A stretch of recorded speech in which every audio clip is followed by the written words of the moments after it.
poin yang pertama, kita jaga keseimbangan zahir, batin, qalbu, mata, tangan, kaki, zikir, pikir mesti seimbang. Maka setelah itu kita mesti mengasah rasa, merasakan perasaan orang lain. Bukan merasa pintar, tapi pintar-pintar merasa.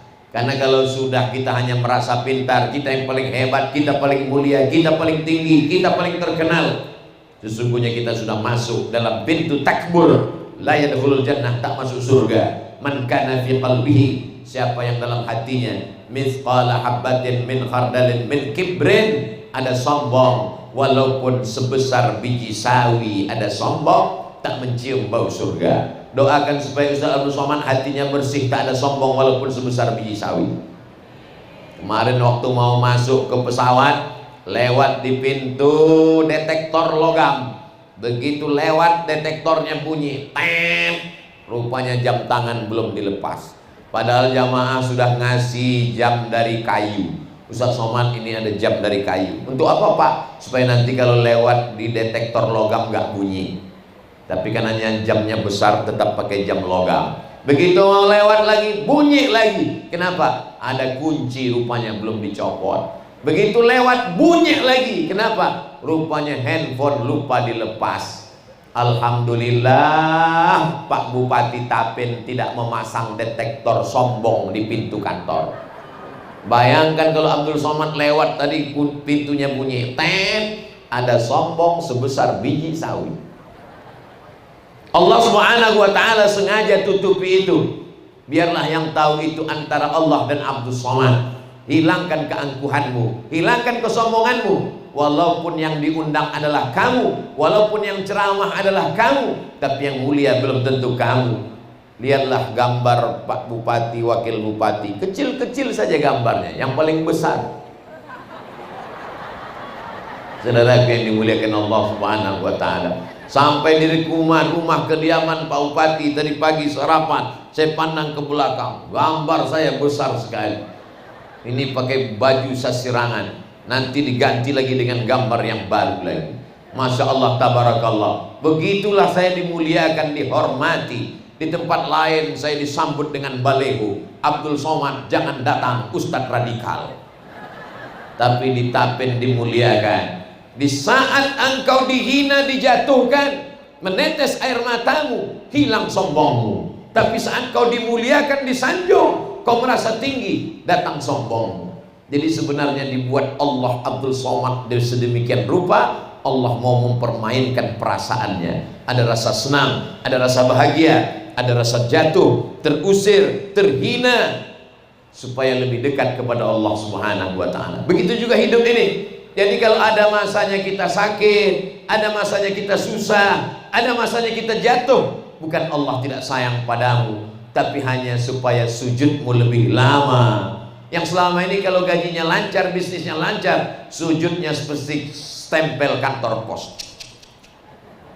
Bagaimana cepatnya stempel kantor pos, begitulah. Tapi begitu ada masanya dalam hidup ini kita jatuh, bisnis gagal, pernikahan gagal, anak sakit, hancur berkeping, jabatan yang diinginkan tidak dapat. Saat itu Allah ingin supaya air mata kita menetes ke tanah. Teteskan air matamu ke tanah, malaikat-malaikat di langit membukakan pintu mengabulkan segala doa-doa. Boleh untuk update status yang ini. Saudara yang dimuliakan Allah Subhanahu wa ta'ala, banyak orang menyangka kalau dia sudah taubat, dia sudah hijrah, dia sudah ngaji dengan para habaib dan guru-guru, lalu hidupnya tenang, senang, kenyang, lenang, tidak ada susah. Ini bukan surga. Kita masih di dunia. Nanti kalau sudah surga, barulah tidak ada kesulitan dan kesusahan. Selama kita masih ada di dunia, dunia tempat ujian, maka pasti akan banyak soal-soal pertanyaan. Jadi kalau ada anak-anak ikut SNMPTN, seleksi nasional masuk perguruan tinggi negeri, begitu sampai di ruang ujian, dia lihat banyak sekali soal ujian. Dan setelah itu dia berbisik ke temannya, soalnya banyak sekali. Temannya akan menjawab, kamu salah masuk kelas, ini memang tempat ujian. Dunia ini tempatnya ujian. Maka kita pun pintar merasakan perasaan teman yang sedang kena ujian. Orang biasanya kalau ujiannya banyak, ujiannya berat, maka dia akan bercerita, dia akan curhat. Dia tidak minta solusi. Kalau ada tetangga, teman, sahabat, kawan sekantor kita cerita tentang kesusahannya, dia sebenarnya tidak minta solusi. Dia hanya ingin mencari pendengar yang baik. Maka kalau ada orang cerita ke kita, dengarkan saja. Anggap aja kita sedang mendengar sinetron atau zaman dulu kan ada namanya cerita sandiwara radio yang gak pernah selesai, Mak Lampir. Bagi yang tersenyum udah tua. Anak milenial gak kenal dengan itu, karena mereka lebih sibuk dengan drama Korea. Saudara yang dimuliakan Allah Subhanahu wa Ta'ala. Jadi kalau ada orang cerita tentang kesulitan hidupnya, tentang penderitaannya, dia sebenarnya tidak ingin solusi dari kita. Dia hanya ingin menumpahkan segala apa yang ada dalam pikiran dan hatinya. Dia ingin kita menjadi pendengar yang baik. Maka kita cukup komen 2, iya, betul, iya. Sampai akhirnya dia ulang lagi, kita ingatkan, itu tadi sudah, jangan diulang lagi. Saudara yang dimuliakan Allah Subhanahu wa Ta'ala, intinya apa? Setelah kita seimbangkan antara zahir dan batin, selesai sholat subuh, banyak sekali kita lihat orang lari-lari di stadion, lari keliling pakai baju kresek sampah.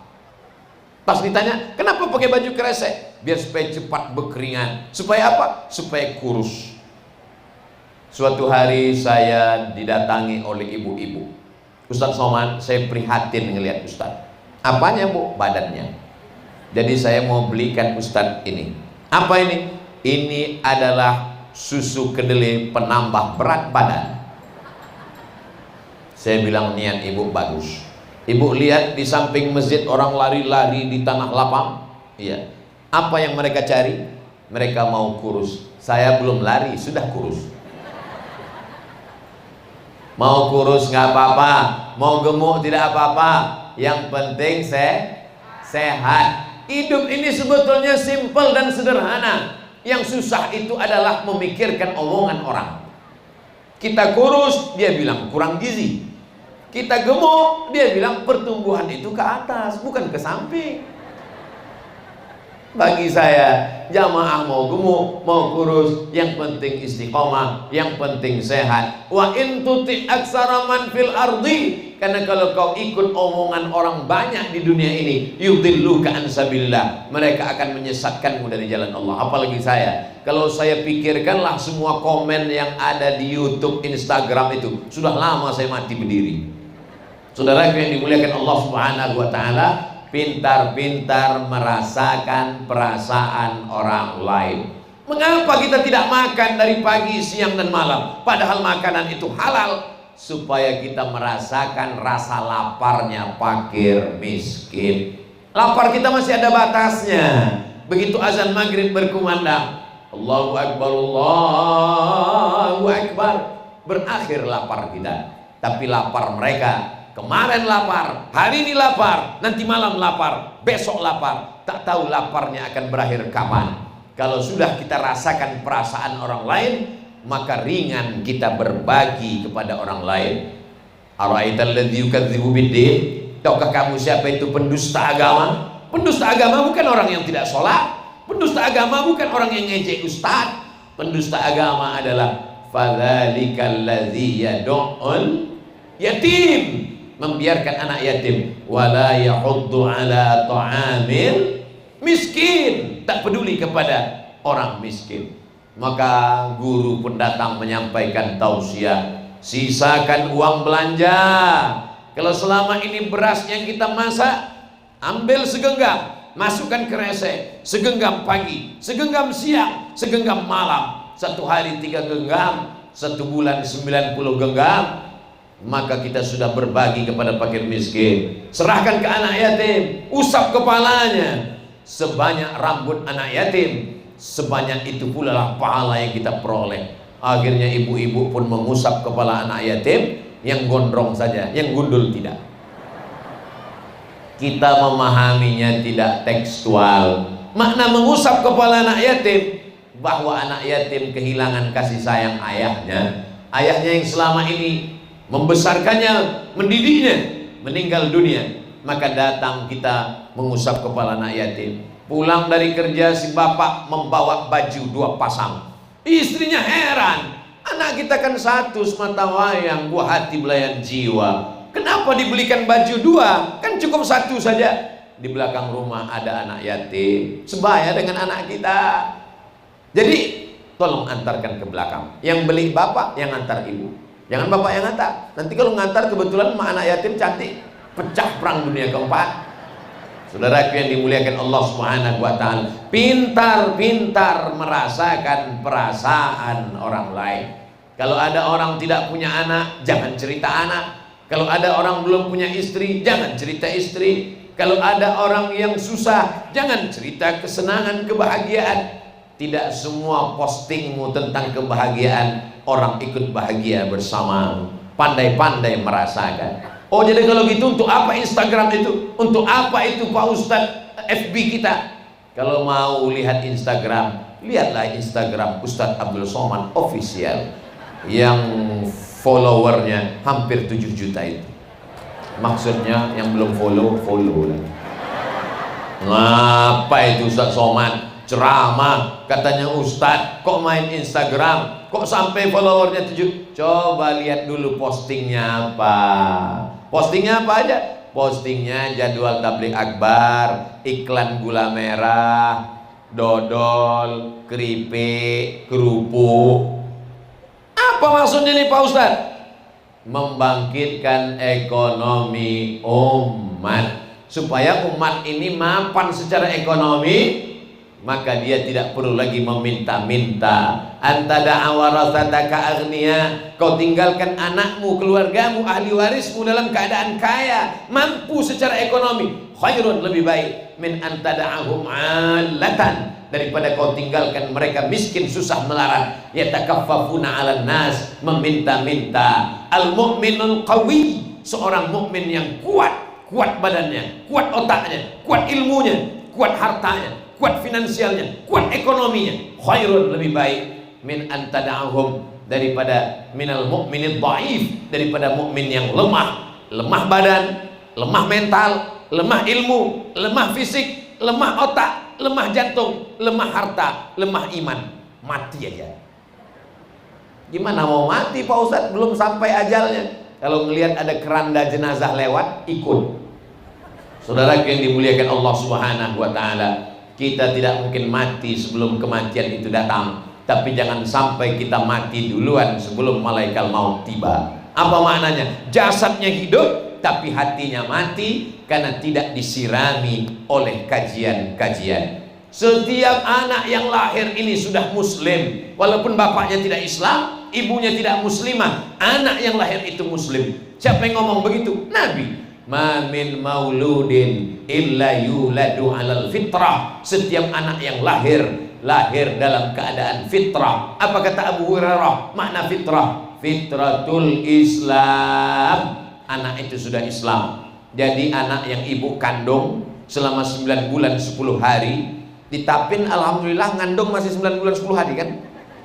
Alhamdulillah. Di tempat lain kabarnya udah 5 bulan aja. 9 bulan 10 hari dikandungkan, 2 tahun disusukan, dilahirkan meregang nyawa, teriakan. Lalu kemudian anak itu lahir dalam keadaan beriman. Bapaknya kembali mengingatkan ke telinga anaknya, asyhadu an la ilaha illallah. Dia tidak sedang menanamkan iman, dia sedang mengingatkan, hai anakku, kau dulu sudah bersyahadat di alam ruh, sebelum ada darah, sebelum ada daging, sebelum ada kuku, sebelum ada bulu. Jangan sampai anak itu murtad, kafir, fasik, musyrik ketika berada di tangan kita. Dia bersih di alam ruh, dia bersih di alam rahim. Ketika di tangan kita lah dia menjadi berubah. Makanya kata Nabi SAW, ma min mauludin illa yuladu alal fitrah. Setiap anak yang lahir dalam keadaan fitrah. Fa'abawahu, kedua orang tuanya, yuhawwidanihi, merubahnya jadi Yahudi, au yunassiranihi, merubahnya menjadi Nasrani, au yumajjisanihi, merubahnya menjadi Majusi. Coba perhatikan hadisnya. Kedua orang tuanya merubah anak jadi 3, Yahudi, Nasrani, Majusi. Mengapa tidak ada dikatakan kedua orang tuanya merubah anaknya jadi Muslim? karena memang anak itu lahir sudah dalam keadaan muslim. Jadi kalau ada orang mengatakan mari kita tanamkan iman ke dalam hati anak-anak kita, kita tidak suruh menanamkan iman karena anak sudah beriman. Kita hanya disuruh menjaga imannya supaya jangan sampai mati. Bagaimana cara menanamkan iman? Bagaimana cara menjaga iman yang sudah tertanam? Disiram supaya tidak mati, disiram dengan ilmu, dibawa pengajian. Saya dibawa pengajian dari sejak kecil, belum masuk TK, belum SD, sudah ikut pengajian. Ada acara ngaji akikah, ikut. Ada acara marhaban, ikut. Ada acara walimah, ikut. Kebetulan saya anak pertama, sangat sering ikut dengan ibu. Kemana ibu pergi, ikut. Nggak diajak, ditinggal, lari, ikut. Kenapa begitu? Karena nanti sampai di tempat kondangan ada pulut kuning dan telur ayam. Tapi ternyata di balik kajian-kajian itu menanamkan cinta kepada para ulama, dikenalkan dengan para guru, diusapkan kepala. Saya masih ingat ibu saya kalau ketemu, ini doakan anak saya, doakan anak saya. Makanya hari ini kalau saya ketemu dengan ibu-ibu datang bawa anak kecil, begitu mendekat pas saya mau doakan, rupanya dia nggak minta doa, cuma minta foto aja. Saudara yang dimuliakan Allah Subhanahu wa taala, hari berganti, musim berubah, tapi ibu tetaplah menjadi al-madrasatul ula. Ibu adalah sekolah yang pertama. Sebelum TK, sebelum SD, sebelum SMP, ibu duluan. Bawa anakmu pengajian. Walaupun sampai di tempat ngaji itu dia tidak mendengar, karena dia tidak bisa membedakan mana Ustadz Abdul Somad, mana siapa, dia tidak kenal. Walaupun dia lari-lari, dia main-main, dia lompat-lompat, tapi dia dapat barokah doa dari orang-orang soleh. Karena puncak dari pengajian bukan pada tablik akbarnya, puncak pengajian adalah doa yang nanti akan kita aminkan dari guru-guru kita. Saudaraku yang dimuliakan Allah Subhanahu wa taala, pintar-pintar merasakan perasaan orang lain. Rasa ini halus, rasa tak bisa diungkapkan dengan kata-kata. Bagaimana Ustadz Abdul Somad tadi pagi makan nasi yang dimasak pakai santan di dalam, tak usahlah ceritakan, nanti menetes air liur. Begitu dibelah ada telur ayamnya di dalam.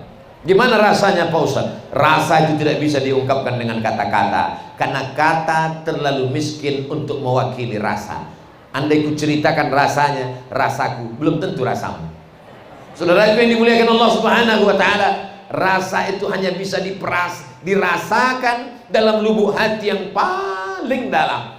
Itulah mengapa kita mesti ke rumah sakit, melihat orang sakit. Supaya apa? Merasakan bagaimana rasanya sakit. Tidak hanya sekedar melihat orang sakit, tapi kita dibuat Allah sakit. Allah membuat kita sakit. Dan kalau kita sudah terbaring, oh begini rasanya. Ustadz pernah sakit? Pernah.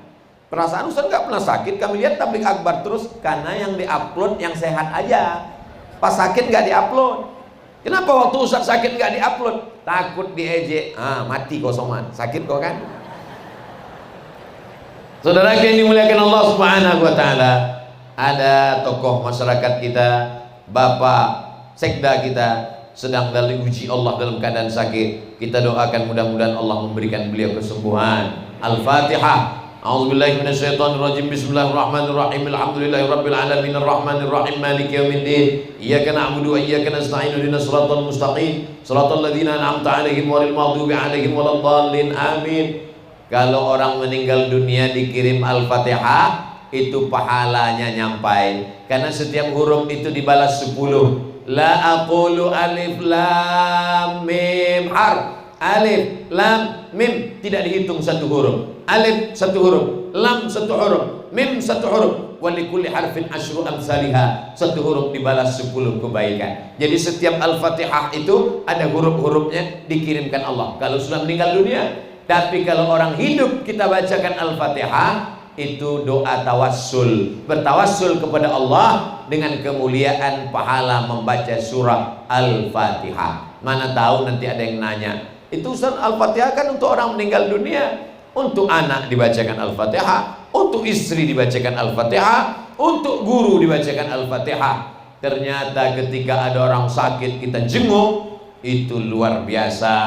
Walaupun saya tidak datang ke rumah sakit melihat beliau, tapi insya Allah berita ini disampaikan dan beliau mendengar, meleleh air matanya. Oh, ternyata Ustaz Abdul Somad masih ingat. Banyak teman tertawa, banyak teman bersukaria, tapi tak banyak teman yang ikut merasakan seperti yang kita rasakan. Makanya kata Nabi, idza maridha, kalau ada saudaramu sakit, fa'udhu, kunjungi dia, tengok dia. Menjenguk orang sakit nggak boleh terlalu jujur. Ustaz Somad, saya ini sudah diponis dokter. Kata dokter saya ini seminggu lagi katanya meninggal. Siapa yang bilang? Ibu sehat kok. Apa sehat? Malah dokter itu nanti meninggal duluan. Jangan ketika kita jenguk orang sakit, ini kelihatannya nggak sampai Jumat depan udah selesai. Nggak boleh, bangkitkan semangatnya. Saya kemarin Pak ceramah ke salah satu masjid, ketua masjidnya sudah diponis oleh dokter di Malaka, tinggal 6 bulan lagi selesai. Saya tanya, Pak Haji, saya takut dioperasi Pak Ustaz. Katanya jantung dibelah, urat kaki dinaikkan ke atas, namanya bypass. Itu jalan tol Pak. Terus jadi bapak dipotong urat kaki naik ke jantung. Saya nggak berani Pak Ustaz. Akhirnya saya tunggu aja. Katanya berapa bulan? 6 bulan. Sekarang udah 2 tahun Pak Ustaz. Saudara yang dimuliakan Allah SWT. Tapi bukan berarti saya nggak ke rumah sakit. Anak saya lahir di rumah sakit, saya medical check up ke rumah sakit, saya berteman dengan dokter. Tapi rukun iman tidak saya tambah jadi 7. Rukun yang ke-7 dokter spesialis. Saudara yang dimuliakan Allah Subhanahu wa taala, kita mesti pandai merasakan perasaan orang lain. Ketika ibu saya meninggal dunia, berdatanganlah bapak-bapak dari kepolisian mengantar dari kota Pekanbaru sampai ke Sumatera Utara 12 jam yang selama ini macet di jalan. Lancar perjalanan. Kenapa? Bapak-bapak kepolisian mengawal dari kota Pekanbaru ambulan, lancar sampai di depan, sampai ke pemakaman. Mereka memikulkan, semua memikulkan jenazah almarhumah sampai ke dalam liang lahat. Begitulah mereka kepada almarhumah ibu saya tahun 2019. Maka hari ini saya kalau melihat ada orang meninggal dunia, saya paksakan saya datang. Untuk apa? Karena ternyata kalau keluarga kita meninggal dunia dijenguk orang, itu kesannya luar biasa. Maka saya tanya beberapa kepala daerah, bupati, wali kota, gubernur yang saya tanya, Bapak dulu apa modal kampanye Bapak? Apakah baleho? Baleho tidak terlalu diingat orang Pak Ustaz. Malah banyak baleho yang dicopot dijadikan sebagai tutup WC. Jadi apa yang paling berkesan Pak? Yang paling berkesan itu Ustaz, jenguk orang pada 3 kondisi. Pertama sakit, kedua meninggal, ketiga nikah. Itu luar biasa. Jadi bapak dulu datang semua. Pokoknya asal ada tenda saya mampir. Pernah suatu hari Pak Ustaz saya lihat ada tenda, saya mampir. Lalu saya katakan, mohon maaf Bapak, ini saya baru bisa datang kemari, kemarin nggak bisa datang, dan sekarang mungkin acaranya udah selesai baru datang, udah selesai sambutan saya baru datang tuan rumah. Kata dia, mohon maaf Pak, pestanya besok. Ternyata ada momen-momen dalam hidup kalau kita datang itu amat sangat berkesan dalam hati orang. Makanya saya sarankan ke Bapak Ibu, kalau ada orang meninggal datang walaupun gak kenal. Kalau datang orang sakit jenguk, bukan hanya sekedar bagi dia tapi juga bagi kita. Kalau hari ini kau mengiringi jenazah, sampai masamu jenazahmu akan diiringi orang. Makanya masuk ke dalam, berdiri. Kalau ada teman kita yang gak sholat, nakal pakai narkoba, gak pernah ingat pada Allah, kebetulan kita ajak, ayo kita ajak, dekatkan dia ke liang lahat, dia dekatkan. Kalau bisa dorong dikit, biar masuk dia ke dalam. Saya ketemu dengan orang bertato, nggak sholat, lalu kemudian dia datang ke pengajian. Saya tanya, gimana ceritanya titik balik bapak mulai tobat? Saya ini orangnya Pak Ustadz minum khamar, mabuk, pakai sabu-sabu, berzina, selingkuh. Gimana ceritanya bapak bertobat? Ketika saya sedang melihat jenazah Pak Ustadz, tiba-tiba saya terdorong masuk ke dalam. Saya megang jenazah mau lompat ke atas, malu. Di saat itulah terasa dingin Pak Ustaz. Datang takut saya, sampai masanya saya akan mati menghadap Allah Subhanahu wa taala, merasakan perasaan orang lain. Jadi kalau kita tak bisa merasakan perasaan orang lain, apa beda kita dengan binatang? Mohon maaf, kasar kata-kata Abdul Somad, tapi kadang itulah yang masuk ke dalam lubuk hati yang paling dalam. Saudara yang dimuliakan Allah Subhanahu wa taala, hari ini Abdul Somad bicara tentang perasaan. Bohong aja itu Ustaz Somad merasakan perasaan orang lain. Buktinya kami kepanasan, payung nggak dapat, sampai pakai sajadah pun dia nggak merasakan perasaan kami. Dia ngomong begitu kan karena ada tenda. Dia ngomong begitu kan karena di bawahnya ada karpet nggak panas. Dia ngomong begitu kan karena dia adem ayam ada kipas angin. Kata orang, tapi sesungguhnya aku merasakan perasaan kau yang ada di sana, guys. Saudara yang dimuliakan Allah Subhanahu wa taala. Dimulai tadi jam 8.15, sekarang sudah jam 9:10. Saya andai tidak pakai jam pun saya sudah selalu saya coba, saya rasakan. Kalau sudah rasa kesemutannya begini, itu pasti udah hampir 60 menit. Ustadz salah sendiri. Kenapa nggak duduk di atas kursi? Kalau sampai saya duduk di atas kursi, di sebelah kanan saya guru-guru, di sebelah kiri saya ada Pak Dandim, ada Pak Kapolres, ada Pak Kajati. Di samping saya ada Pak Ketua PN Pengadilan Negeri, ada Pak Bupati. Lalu muncul dalam hati saya, akulah Fir'aun. Tapi bukan berarti saya menyalahkan guru-guru yang ngaji di atas kursi. Panitia menghormati guru, saya mencium tangan guru, saya menghormati. Tapi saya merasa lebih nyaman kalau saya berdiri. Beda, kalau saya duduk, saya merasa saya mulia. Ini perasaan saya, bukan berarti perasaan saya itu saya ukurkan ke orang lain. Saya tidak mengajak jamaah untuk nanti kalau ada kiai duduk di kursi itu sombong. Saya cerita tentang saya. Jadi kalau saya ceramah berdiri, itu merasa saya adalah peserta dai cilik yang sedang dinilai peserta dan panitia beserta seluruh dewan juri.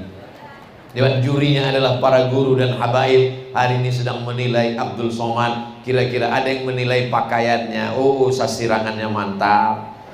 Ada yang menilai pecinya, Masya Allah warnanya merah. Ada yang menilai cara megang mikrofonnya salah. Megang itu jangan sebelah kanan, nanti tangan kiri, masa tangan cebok nunjuk. Oke, kalau gitu tangan kanan megang.